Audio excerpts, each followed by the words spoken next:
Stari ta avto ima za skoraj 40 ur dodatne opreme.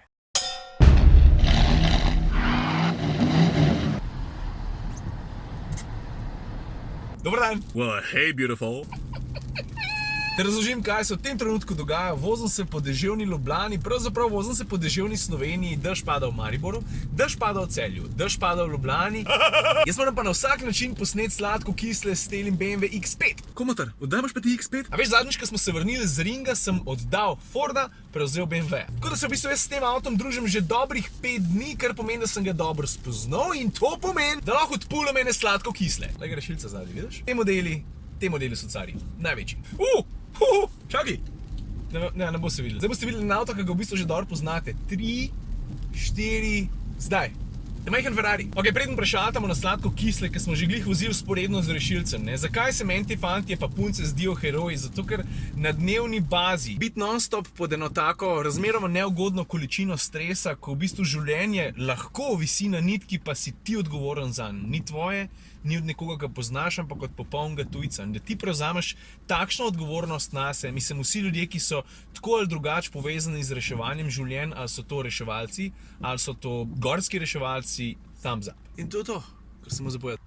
Pa sem vsem prišel na Gorenjsko, tukaj v tem trenutku ne ščije, mislim, pada čist mal. Ampak dost...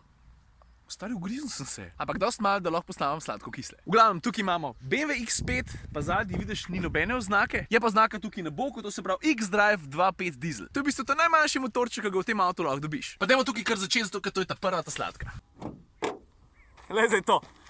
Veš, kako je mehen? Se nore veš zgubil. V bistvu ta avto poganja 4-valjnih, kar pomeni 2 valja manj, kot so ljudje ponovadi od tega avta vajeni. To se pravi 2-litrska mašina, 170 kW, pa tam okrog 230 konjev. Da ima od 0 do 100 in 8 sekund sploh ni toliko pomemben. Bolj pomembno je vprašanje, a ta avto lahko skaja s toliko majhnim motorjem. Odgovor je jasen, da, ampak sam če ni preveč zahteven. Veš, veliko je odvisno tudi od preteklih izkušenj, ne? Če si odprej navajen na 3.0 mašino, ki face hrumi, pa ima ogromen navora valjda, pa boš tukaj to pogrešil. Če pa večino časa voziš normalen, pa nisi nek hud dirkač, ne? Pa je pa tudi 2.0 čist dost. Do porabe prijemo pa malo pozneje, prav.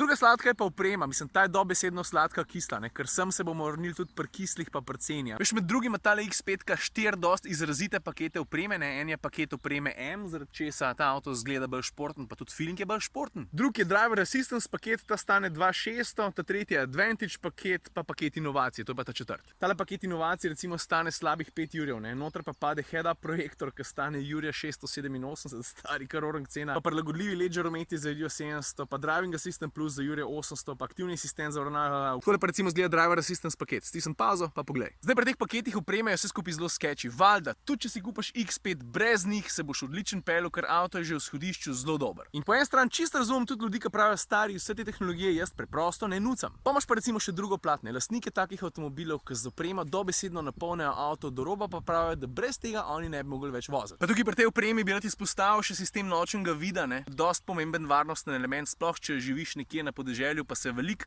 po podeželskih cestah voziš oziroma po cestah, kjer je okrog veliko travnikov, gozdov in tako naprej. A pa recimo, ko se voziš po navadni cesti, pa vidiš, da gre kakšen pešec nasprot, pa kaj se jim ura 2-3 po noč, pa je že malo utrujen. In pol avto kot varnostni ukrep špricne en tak curk svetlobe direkt v njega, tako da ga malo, veš, tisto, kva, aha, avto, ok, bom malo bolj pazil. Kot jim rekel, kupenih stvari za veliko denarja, ampak če veliko daš na te stvari, si veliko na cesti, pa si to lahko špogaš, moram priznati, da so kakšne stvari med vožnjo res veliko lažje. Tretja sladka je povezana pa s kufrom. Veš, tale kufr sam po sebi dober, saj kar precej velik, ampak stvar, ki mene vedno najbolj impresionira, pa ne samo pri X5, tudi pri X6 je tale zadeva.